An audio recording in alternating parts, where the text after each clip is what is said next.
Greetings everyone, this is King Solomon, and in today's video we'll be looking into an important topic in technical analysis, which is titled the range liquidities. So the thing is, this video is not going to be long, right? I'll just do the parts that I drew, the part explanation, and I'm going to show you guys a chart example as well, and then we'll round up for the video. Of course, you guys have been hearing about liquidities, and then range coming into this, you're like, oh, what does that really mean, right? Now, looking at this part I drew, this is kind of looking like what I drew on the video on market fractality, yeah. But then the thing was that in market fractality, we looked into the market structure, right?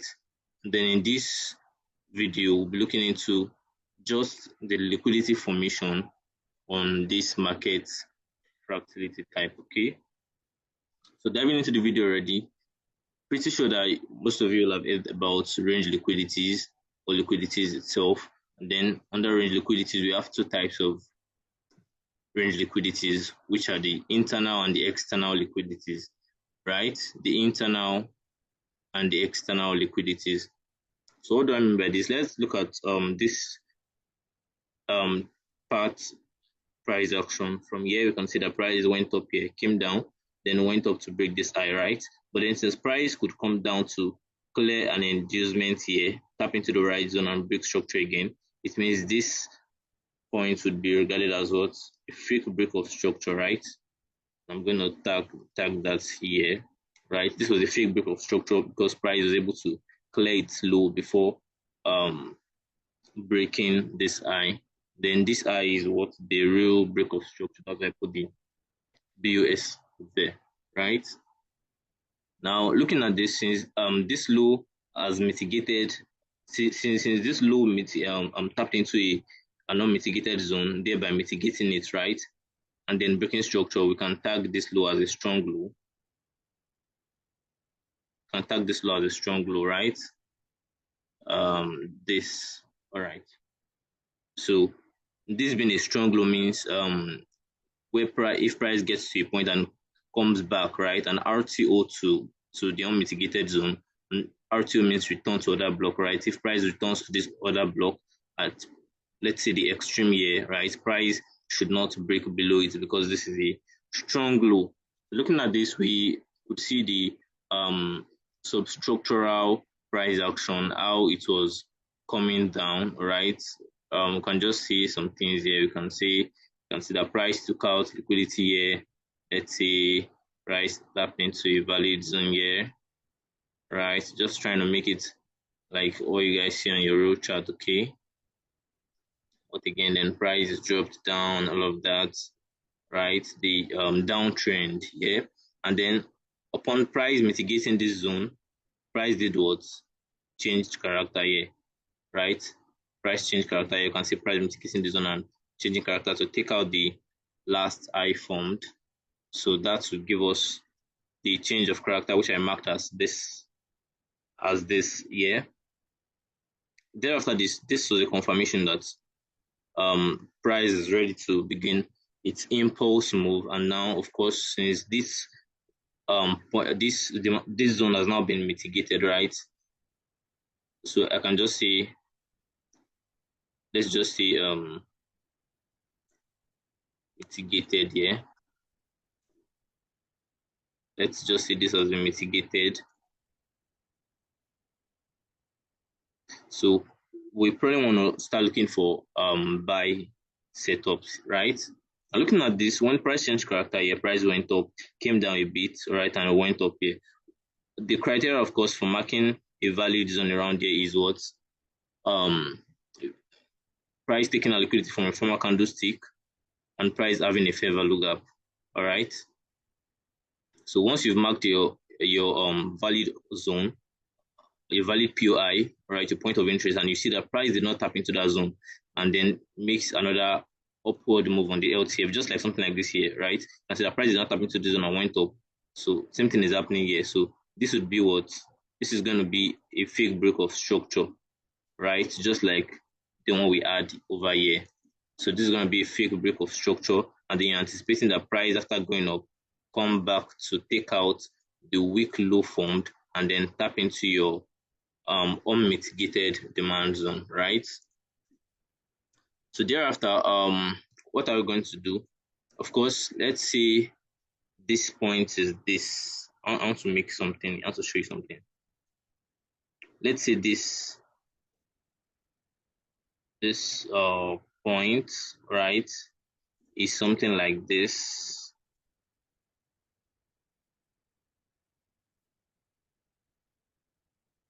Let's say it's something like this, where price coming down to clear this low, right? Can make it like this. And then price coming down to clear this low here. Tapping into it, you can see that there was no other substructure that I drew here, but then let's just make it here. Let's now see we see price do this, right?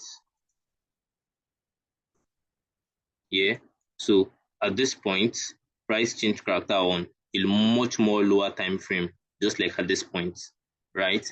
Now, once you guys see this, what comes to your mind? Your what you want to do is you want to take your long trade already, right? Let's say this was the demand zone, right? So you want to take your long trade. Let's say it mitigated it very well. So you want to take your long trade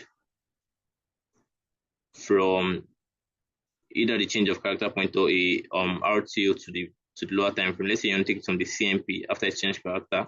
Your SL will be where? Slightly below here, right? And where is the TP going to be now? Of course, you guys would see my TP is going to be at the buy side liquidity. And looking at this, since you're on the substructure, your buy side liquidity is where? At this substructural liquidity. Now, substructural liquidities are called internal range liquidities. When you're on the substructure and price and price tends to move to a liquidity side, right? In respect to the trend. In this case, we're in an uptrend. So since price is looking forward to clearing this side liquidity, we are going to term that as an internal range liquidity since we're on the substructure, right? We're going to term it as what? The internal range liquidity. So it's the same thing as here. So this can be your what? Your internal range liquidity, right? This and this. So your IRL.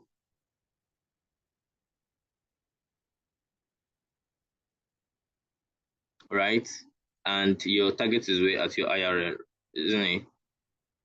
So having your target at your IRL is simply a very valid thing to do, right? Simply very, very valid thing to do.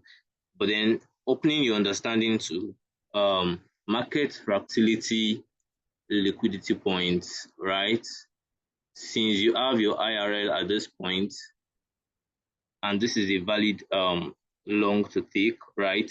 What about you now look into your main structure where you analyzed from, right? Because since you're on an uptrend even on your main structure, the market is fractal enough to provide you with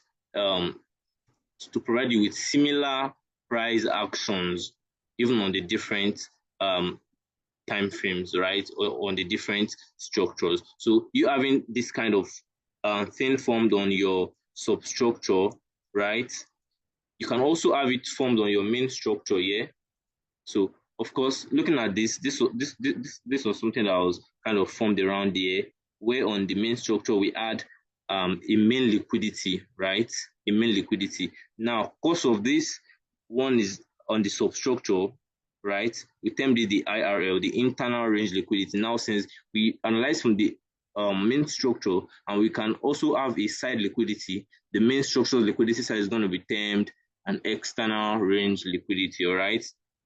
So now you're left with two things, all right? It's either you take your trade to the IRL, right? Either you take your trade and target your IRL, yeah. Hold on. All right. Where did you stop? So I was talking about this structure, right?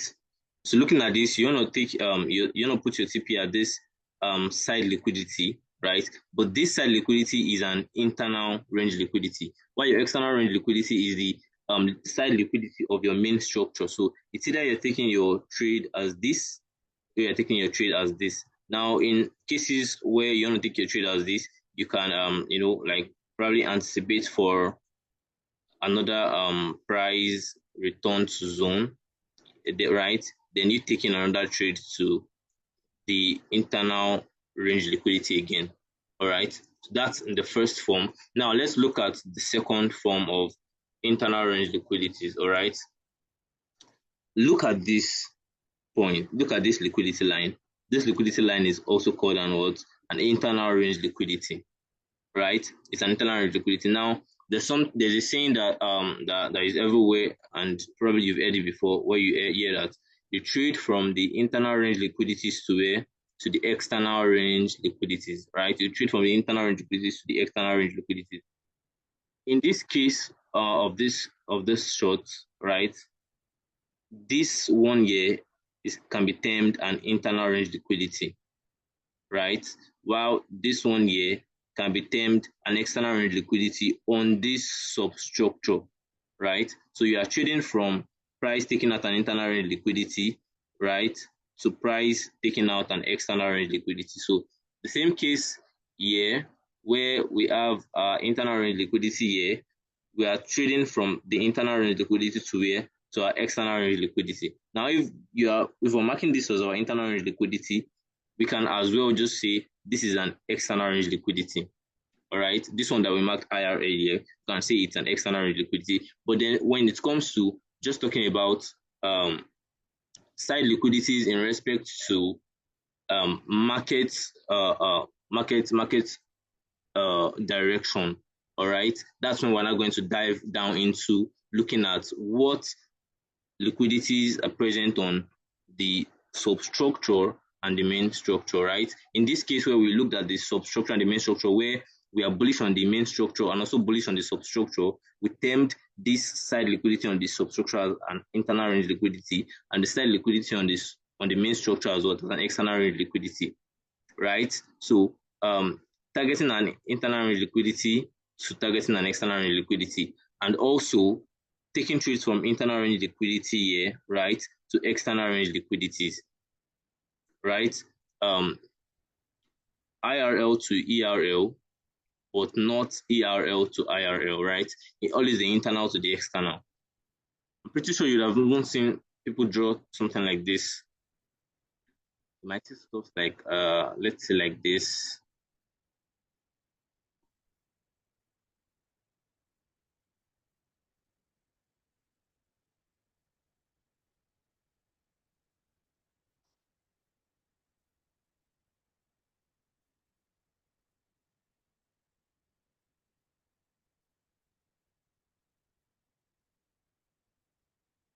Right? Looking at something like this, if you look at this very well, this is a structure. This is the main structure, right? Then looking at this low is like an inducement, right? Like an X in point, right? Like an X point. But then going to the substructure, you can now see that after price took out this internal range liquidity, right? This is an internal range liquidity on this main structure, right? This is an internal range liquidity on this main structure, right? Because price wants to take it out and move to the external range liquidity here, right? But looking at this substructure now on this lower time frame, this 1 year is an internal range liquidity, right?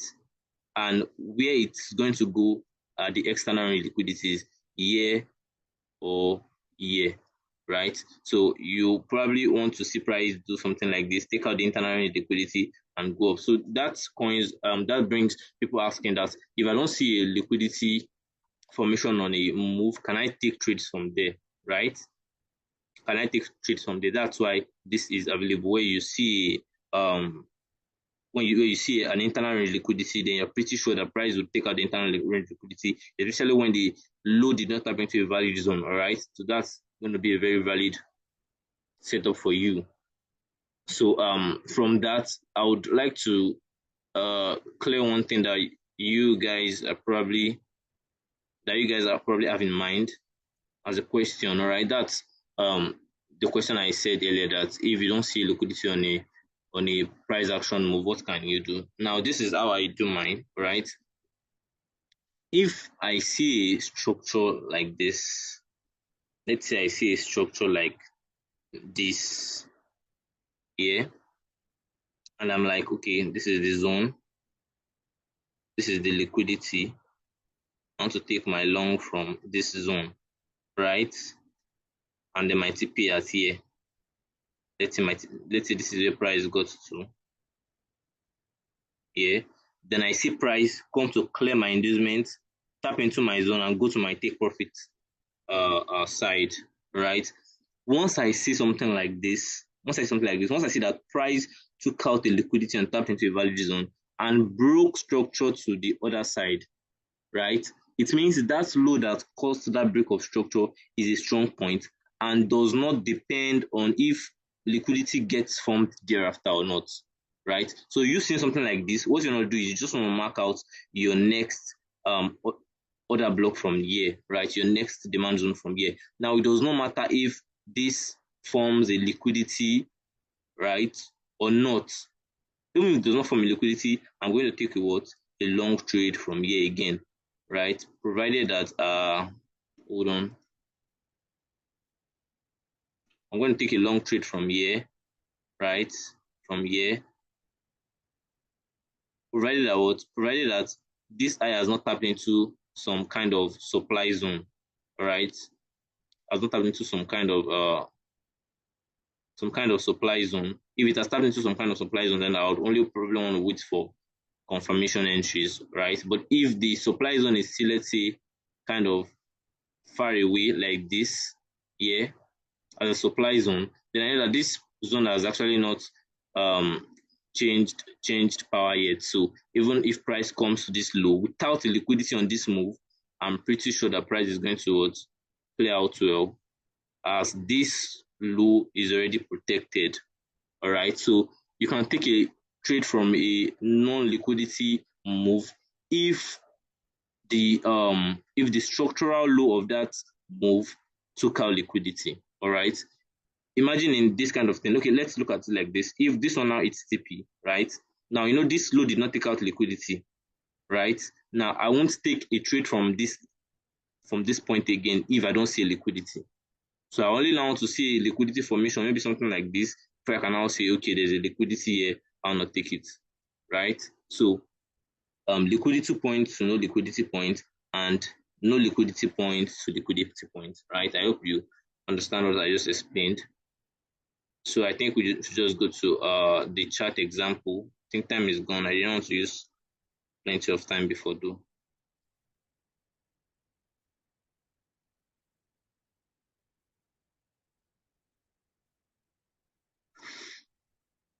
Okay. So looking at what we drew here, all right.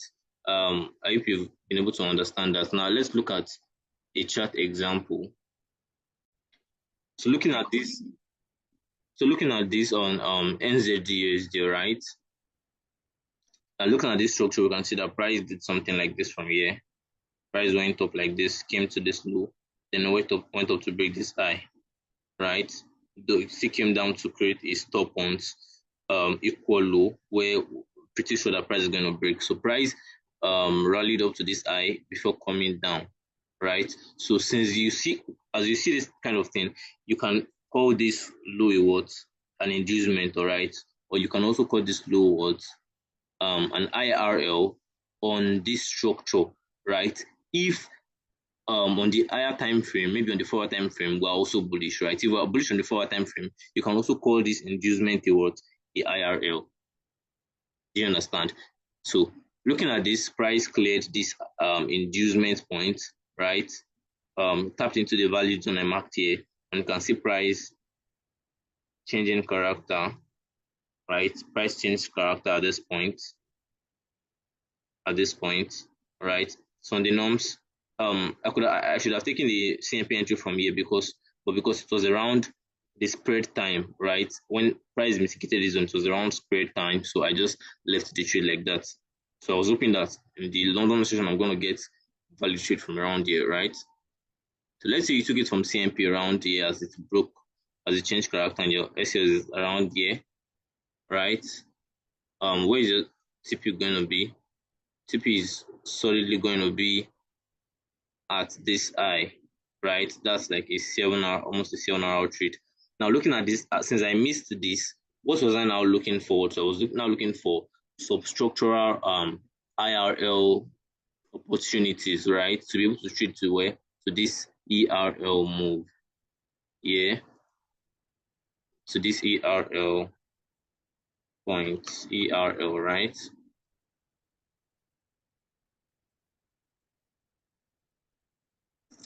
Okay.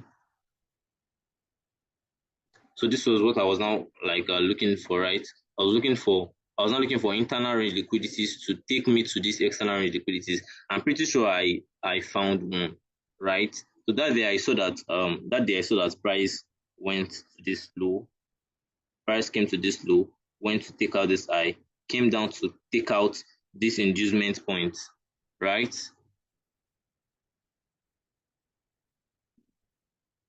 Came down to take out this inducement point and went back up, just like what I shared with you guys. Since this low took out an inducement, right? Since this low took out an inducement, since this low took out an internal range liquidity, because we can simply call this an internal range liquidity since we add a simple diagram as this here. Um, since we have something like this, price going up, this, and this. All right. So since price can clear this low, this is an IRL, right? This is bullish. This structure is bullish. So this is an IRL. Why? Because we are bullish on this main structure too, right? On this main structure, we are bullish here. So any bullish move here, right? Any bullish structure we have here, its liquidity, which are inducements, will also be termed as what as the IRL, the internal range liquidities. So we took out this internal range liquidities, and from what I explained to you guys, I said the low that took out the liquidity is going to be what a strong low, right? If either irrespective of you have an inducement from the round there or not. Now looking at this, you can't see an inducement. Do you see price do something like this? No, price is not doing creating inducement around here. Though some people might have called this an inducement because it actually is right, but then it's very far from here, which might have given some people some concern that it's not close to here. Will I take a trade from here? But following what I told you guys earlier, that once the low takes out an inducement and on the same direction with the main structural move, then that point is going to be what a strong point. So I just draw my demand zone from there. All right. And let me remove all this. So I just draw my demand zone from there. And then I saw price mitigate my entry after the Asian session, right? In the morning, the London session. Price mitigated the entry and did what? Changed character, which I marked as a BMS here, right? You can see price going like this from this point to this high to this low, and then price did what? Changed character. Then I took my trade from the CMP, right? With my SLW slightly at this point, right? A bit slightly below this candle because this was a valid candle. As this candlestick took our liquidity from the summer candlestick, all right? So my SL there, and where was my target? Where was my target? Now, from what I told you guys, this would have been the this would have been my target, right? And that would have given me a 3 hour trade. But since we are on the same direction with the main structure move, we are going to use the ERL as the target, which will now give us a what? Which will now give us a 5 hour trade, a solid 5 hour trade, right? A solid what? A solid 5 hour trade. So you missed this. Use the understanding on range liquidities to get in from the substructures to take you to where? To the main structures side liquidity. So that's all on internal range liquidities and external range liquidities.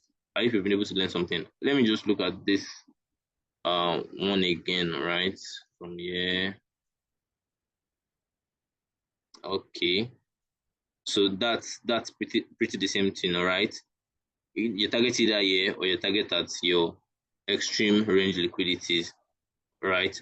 Just make sure that what you are doing is in respect to the trend you are trading on the substructure is in respect to the main structural trend for this to be valid enough, right? So you got any question, DM me about it.